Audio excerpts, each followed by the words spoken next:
أول ما يلفت انتباهك هو الموسيقى اللغوية الفريدة التي تملأ المكان. ستسمع الدارجة المغربية تتدفق من أفواه الناس بسرعة ومرونة. هي لغة الشارع والحياة اليومية، خليط ساحر من العربية والأمازيغية والفرنسية، حتى أنك قد تسمع كلمات إسبانية أحيانا في الشمال. بينما في المدارس والإعلام ستجد العربية الفصحى، تلك اللغة الرصينة التي تعكس الجذور العميقة للثقافة المغربية.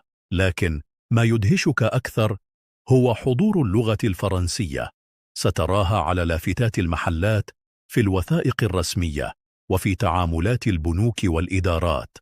الفرنسية هنا ليست لغة أجنبية تماما، بل جزء من الحياة اليومية، خاصة في المدن الكبرى مثل الدار البيضاء والرباط. أما الإنجليزية فهي الضيف الجديد الذي بدأ يطرق الأبواب بقوة.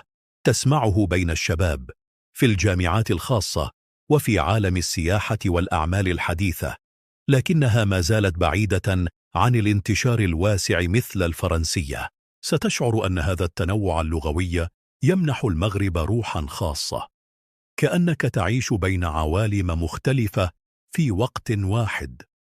يمكنك أن تبدأ حديثك بالدارجة مع بائع في السوق، ثم تنتقل إلى الفرنسية مع موظف في البنك، وربما تنهي يومك بلقاء شاب مغربي يحدثك بالإنجليزية بطلاقة عن أحلامه في السفر والعمل.